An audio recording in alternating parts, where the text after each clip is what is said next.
সাবেক প্রধানমন্ত্রী শেখ হাসিনাকে ফেরাতে ১৪ জন কাজ করছেন কি? ১৪ জন উঠে পড়ে লেগেছেন শেখ হাসিনাকে কিভাবে ফেরানো যায় এবং বর্তমান সরকারকে কিভাবে উৎখাত করা যায় সেরকম কর্মকাণ্ড ভেতরে ভেতরে চলছে। অনুসন্ধান কি সেরকমটাই বলছে? সেরকম রীতিমতো বিস্ফোরণ ঘটানো মন্তব্য করেছেন আল জাজিরার বেশ আলোচিত সমালোচিত সাংবাদিক জুলকারনাইন শায়ের।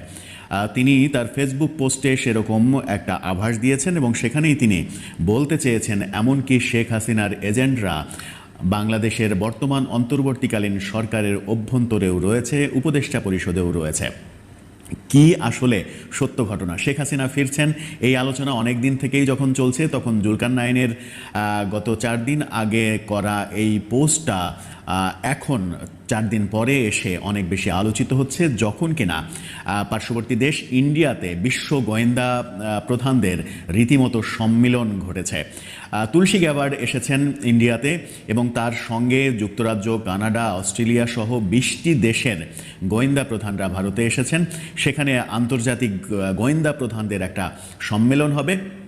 তুলসী গ্যাবার্ড ভারতের অজিত দোভাল সহ প্রধানমন্ত্রী নরেন্দ্র মোদী, জয়শঙ্কর বিদেশমন্ত্রী তাদের সঙ্গে বৈঠক করবেন এবং সেই বৈঠকে দক্ষিণ এশীয় আঞ্চলিক নিরাপত্তার বিষয়ে আলোচনা হবে, যেখানে পাকিস্তান এবং বাংলাদেশ ইস্যু প্রাধান্য পাবে। আরেকটা বড় ব্যাপার, বাংলাদেশের সরকারকে নিয়ে আলোচনা হবে। এই আলোচনা যখন হচ্ছে তখন বাংলাদেশ সরকারের 26শে মার্চকে নিয়ে উদাসীনতা চোখে পড়েছে। সব মিলিয়ে আলোচনা করবো এই ভিডিওতে, থাকবেন পলিটিক্স টিভির নিয়মিত আয়োজনে। পারেন চলে যাচ্ছি মূল আলোচনায়। বলছিলাম শেখ হাসিনাকে ফেরাতে 14 জন মানুষ, 14 জনের একটা টিম কাজ করছে। সেটি সত্য, সেই ঘটনা যদি সত্য হয় তাহলে শেখ হাসিনা ফেরার ব্যাপার নিয়ে যে আলোচনাটা চতুর্দিকে চলছে, এমনকি গতকালকের ভিডিওতেও আমরা বলেছিলাম সেটি কি সত্য হতে চলেছে। আল জাজিরার আলোচিত সমালোচিত সাংবাদিক জুলকারনাইন শায়ের তার করা গত 4 দিন আগের একটা ফেসবুক পোস্ট এই সময়ে এসে 4 দিন পরে এসে বেশ আলোচনা তৈরি করেছে। সেখানেই তিনি বর্তমান উপদেষ্টা সরকারের ভেতরেও উপদেষ্টা পরিষদেও শেখ হাসিনার এজেন্ট রয়েছে এমনটা বলার চেষ্টা করেছেন। সেনাবাহিনীর মধ্যে শেখ হাসিনার এজেন্ট কাজ করছে, সেনাবাহিনীকে অস্থির করার চেষ্টা করছে, সেই কথা বলার চেষ্টা করেছেন। সচিব, আমলা, পুলিশ সব জায়গাতেই শেখ হাসিনার এজেন্টরা কাজ করছেন এমন কথাও বলার তিনি চেষ্টা করেছেন। সবথেকে ভয়াবহ কথা, বর্তমান সরকারের জন্য যেটা ভয়াবহ ব্যাপার সেটা হচ্ছে জুলকারনাইন শায়ের তিনি বলার চেষ্টা করেছেন বর্তমান উপদেষ্টা পরিষদে শেখ হাসিনার অনেকজনই রয়েছেন যারা চেষ্টা করছেন শেখ হাসিনাকে কিভাবে ফেরানো যায়। জুলকারনাইন শায়ের যা লিখেছেন চলুন একটু সেটার দিকে দৃষ্টি দেওয়া যাক। তিনি লিখেছেন, অন্তর্বর্তীকালীন সরকারের কেন্দ্রস্থলে অবস্থিত কতিপয় উপদেষ্টা যারা অত্যন্ত দুরভিসন্ধিমূলক উদ্দেশ্য নিয়ে সরকারে প্রবেশ করেছে, তারা কিছুতেই সাধারণ নির্বাচনের মাধ্যমে দেশে একটি রাজনৈতিক সরকার যেন ক্ষমতায় আসতে না পারে সেই লক্ষ্যে কাজ করে চলেছে। এই চক্র বাংলাদেশ সেনাবাহিনীর ভেতরেও অস্থিরতা সৃষ্টি করছে। সরকারের বাইরে থাকে এই চক্রের কয়েকজন অনুঘটকের নাম আমি আগেও বেশ কয়েকবার উল্লেখ করেছি। যদি অনতিবিলম্বে এদের বিষয়ে যথাযথ ব্যবস্থা গ্রহণ না করা হয় তাহলে বাংলাদেশের সার্বভৌমত্ব হুমকির সম্মুখীন হবে। এই চক্রের সদস্যরা প্রধান উপদেষ্টাকে নেতিবাচকভাবে প্রভাবিত করছেন। যথাসময়ে নির্বাচন অনুষ্ঠিত না হলে ডক্টর ইউনূসও সম্ভবত তার পদটি ত্যাগ করবেন, আর সেই সুযোগে তার পদটি বাগিয়ে নিতে সচেষ্ট রয়েছে এই চক্র। সেই লক্ষ্যে তাদের পছন্দের একজনকে কিছুদিন আগেই ক্যাবিনেটে নেওয়া হয়েছে।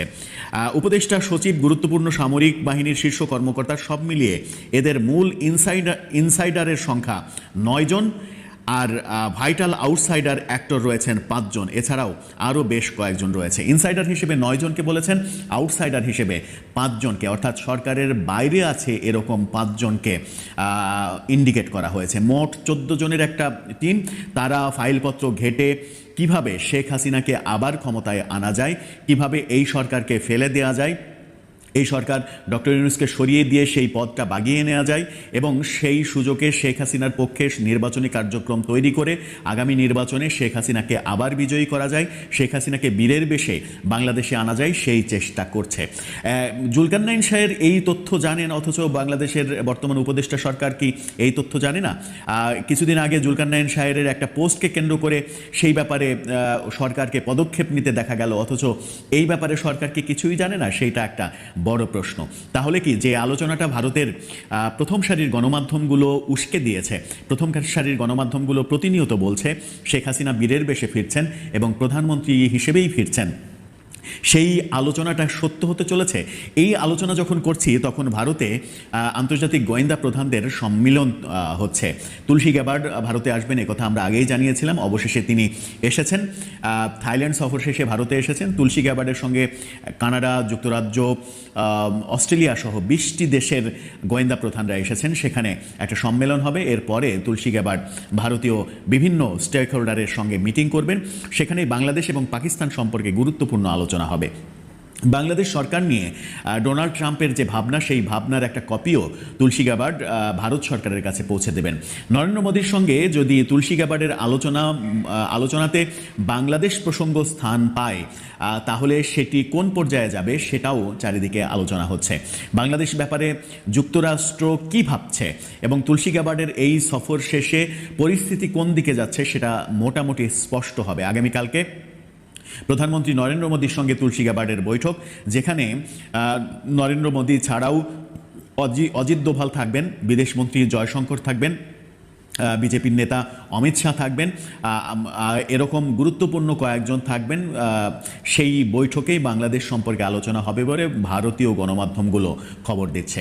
যদি বাংলাদেশ সম্পর্কে নতুন কোনো তথ্য আসে, বাংলাদেশের ব্যাপারে হস্তক্ষেপ করতে যদি আমেরিকা এবং ভারত চায়, তাহলে বাংলাদেশের পরিস্থিতি কোন দিকে যাবে সেটা একটা মুখ্য আলোচনার ব্যাপার।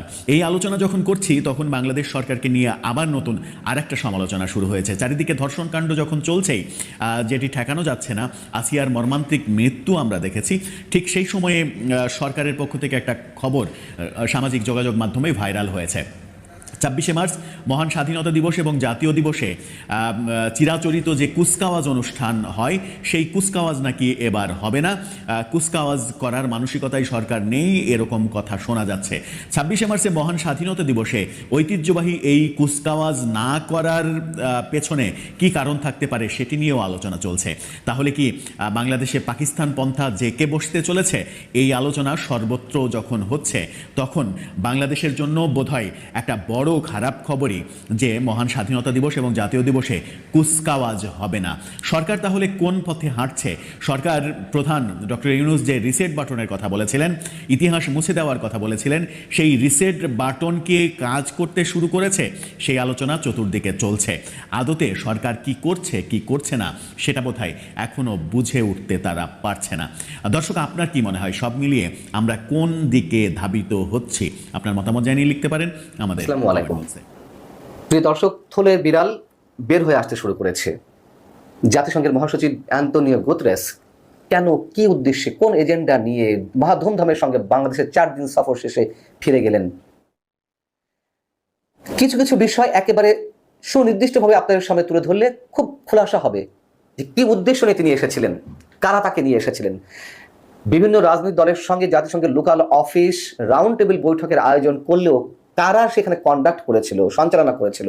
বৈঠকের পরে কেন লিমিটেড সংখ্যক সাংবাদিককে প্রেস কনফারেন্সে উপস্থিত থাকতে দেওয়া হলো? যারা উপস্থিত ছিলেন তাদের মধ্যেও বা কেন নির্দিষ্ট সংখ্যক সাংবাদিককে প্রশ্ন করতে দেওয়া হলো? কেন রাজনৈতিক দলগুলোর প্রধানদের আমন্ত্রণ জানিয়েও তাদেরকে কথা বলতে দেওয়া হলো না? কি তার সামনে, অর্থাৎ জাতিসংঘের মহাসচিবের সামনে কোন বিষয়টি সবচেয়ে গুরুত্বের সঙ্গে তুলে ধরার চেষ্টা করা হয়েছে সরকারের পক্ষ থেকে? আসুন ছোট ছোট করে কয়েকটি প্রশ্নের উত্তর আমরা মিলাই। প্রথম কথা হচ্ছে, শনিবার দুপুর 1টায়, একেবারে নির্দিষ্ট হয়ে বলছি, দুপুর 1টা থেকে 3টা পর্যন্ত জাতিসংঘের লোকাল অফিসের মাধ্যমে রাজনৈতিক দলের প্রধানদেরকে আমন্ত্রণ জানানো হয়েছিল রাউন্ড টেবিল বৈঠকে উপস্থিত থাকার জন্য। প্রথম কথা হচ্ছে, জাতিসংঘের আয়োজিত গোল টেবিল বৈঠকে যিনি সঞ্চালনা করলেন, কন্ডাক্ট করলেন মিটিংটি, তিনি কে? সরকারের আইন উপদেষ্টা ডক্টর আসিফ নজরুল। তিনি কেন কন্ডাক্ট করবেন? এটা তো জাতিসংঘের প্রোগ্রাম, সরকারের তো নয়। এবং দুপুর 1টায় মিটিং শুরু হওয়ার কথা থাকলেও হঠাৎ করে পৌনে একটার দিকে বা 12:30টার দিকে ফোন যেতে লাগলো বিভিন্ন রাজনৈতিক দলের প্রধানের কাছে যে আপনারা আসছেন না কেন? তারা বললেন যে আমরা তো আসবো, দুপুর 1টায় মিটিং শুরু, রাউন্ড টেবিল। তাড়াহুড়া করা হলো যে না না, এখনই চলে আসুন। তারা যে যেমন পারে চলে গেছেন। এবং সেখানে যাওয়ার পরে বিএনপির মহাসচিব, বিএনপির প্রতিনিধি হয়ে যাওয়া মির্জা ফখরুল ইসলাম আলমগীরকে 3 মিনিটের মতো বক্তব্য দিতে দেওয়া হলো। মাহমুদুর রহমান মান্না বর্ষিয়ান রাজনীতিবিদ নাগরিক ঐক্যের সভাপতি, তাকে বক্তব্য দিতে দেওয়ার সময় বলে দেওয়া হলো 2 মিনিট আপনার জন্য নির্ধারিত সময়। কত বড় অপমান করা হচ্ছে এক একজনকে। আর রহিদ হোসেন প্রিন্সের মতো মানুষজনদেরকে, যারা বাংলাদেশের কমিউনিস্ট পার্টির সাধারণ সম্পাদকের পদবি হোল্ড করেন, তাদেরকে বক্তব্য দিতে দেওয়া হলো না। এরকম আরো অনেকে বক্তব্য দিতে দেওয়া হয়নি। কেন? অজুহাত হচ্ছে তারা দেরি করে গেছেন। তারা তো দুপুর 1:30টার মিটিং হিসেবে রওনা দেওয়ার কথা ছিল, তারপরেও তারা ঘড়ি করে গেছেন ফোন পাওয়ার পরে। তারপরেও মানলাম যে মিটিংয়ে দেরি করে গেছেন, তাদেরকে বক্তব্য দিতে দেওয়া হয়নি। কিন্তু যারা আরো পরে গেছেন, জাতীয় নাগরিক পার্টির আহ্বায়ক নাহিদ ইসলাম, যুগ্ম আহ্বায়ক সামান্ত শারমিন, তারা তো আরো পরে গেছেন, গিয়ে তারা বক্তব্য দেওয়ার সুযোগ পেয়েছেন, আয়েশি ভঙ্গিতে বক্তব্য দিয়েছেন এবং এতে করে রাজনীতিবিদরা অপমান বোধ করেছেন। অপমানিত বোধ করার কারণে তারা টেক্সট পাঠিয়েছেন জাতিসংঘের কান্ট্রি অফিসের যিনি আবাসিক প্রতিনিধি গোয়েন লুইসের কাছে, যে কেন আমাদেরকে ডেকে নিয়ে কথা বলতে দেওয়া হলো না, এটা তো অপমান করা হয়েছে। তিনি সরি বলেছেন, এক্সকিউজ দেখানোর চেষ্টা করেছেন। তিনি বলেছেন কন্ট্যাক্ট আমরা করছিলাম না, সরকারের আইন উপদেষ্টা করছিলেন, তারপরও আমরা ক্ষমা প্রার্থী। তারা ক্ষমা চেয়েছেন, সেসব রেকর্ড আমার কাছে আছে। এবং যারা সেখানে গিয়ে কথা বলতে পারেননি, অপমান করা হয়েছে, তাদের সঙ্গে আমি কথা বলেছি। বিশেষ করে রহিদ হোসেন প্রিন্সের সঙ্গে আমি কথা বলেছি, তিনি এইসব ঘটনার সত্যতা স্বীকার করেছেন। এবং সবচেয়ে মজার বিষয় হচ্ছে জাতিসংঘ যে আমন্ত্রণ পত্রটি বিভিন্ন রাজনৈতিক দলের প্রধানের কাছে পাঠিয়েছেন, কি লেখা ছিল সেটিতে? আমি একটা সেন্টেন্স আপনাদের সামনে তুলে ধরি। লেখা ছিল, গোয়েন লুইস বলছেন জাতিসংঘের পক্ষ থেকে, I would like to request your esteemed presence in round table that the UN secretary general wishes to have regarding the consensus process on reforms. মানে সংস্কার বিষয়ে তিনি কথা বলবেন, স্পেসিফিক এখানে উল্লেখ করা হচ্ছে। কে অধিকার দিয়েছে তাকে সংস্কার বিষয়ে কথা বলার, বাংলাদেশের রাজনীতি হস্তক্ষেপ করার? আচ্ছা, পরবর্তীতে যে প্রেস কনফারেন্স হলো সেটি সম্বন্ধে একটু বলতে চাই। তার আগে আরেকটি জিনিস মনে করে দিতে চাই। এই যে তড়িঘড়ি করে সবাইকে শিডিউল টাইমের আগে ডেকে নিয়ে যাওয়া হলো, কেন ডেকে নিয়ে যাওয়া হলো জানেন? কারণটি হচ্ছে তড়িঘড়ি করে ওর মধ্যে আরো একটি শিডিউল ঢুকানো হয়েছে। ছাত্র সমন্বয়কদের বা ছাত্র প্রতিনিধিদের একটি সংগঠনের সঙ্গে তিনি বৈঠক করবেন, এবং তাই হয়েছে। রাজনৈতিক দলের প্রধানদের সঙ্গে বৈঠকের পরে একটা ছাত্র সংগঠনের সঙ্গে বৈঠক হয়েছে, এবং সব জায়গাতে সংস্কারকে গুরুত্ব সহকারে তুলে ধরার একটি ব্যবস্থা। এবং সরকারের কাছ থেকে জাতিসংঘের মাধ্যমে এটি বোঝানোর চেষ্টা করা হচ্ছিল জাতিসংঘের সংস্কারকে খুব গুরুত্ব দিচ্ছে, এটি করতে হবে। এবং সে ধরনের বক্তব্য ছাত্রদের পক্ষ থেকে এসেছে যে আগে সংস্কার, গণপরিষদ নির্বাচন, বিচার, তারপর নির্বাচন। মানুষ এখন এত বোকা নেই। এবং তারপরে যে কনফারেন্সের কথা বলছিলাম, প্রেস কনফারেন্সের কথা, আমাদের পররাষ্ট্র সচিব এবং জাতিসংঘের মহাসচিব অ্যান্টনিও গুতেরেস যৌথ সংবাদ সম্মেলন করলেন। সেই সংবাদ সম্মেলনে কি করা হলো? যারা পররাষ্ট্র বিট করেন, সাংবাদিকতা যারা ফরেন বিট করেন, তাদেরকে থাকতে দেওয়া হলো না। সবাইকে, হাতে গোনা কয়েকজনকে সেই সংবাদ সম্মেলনে থাকার অনুমতি দেওয়া হলো।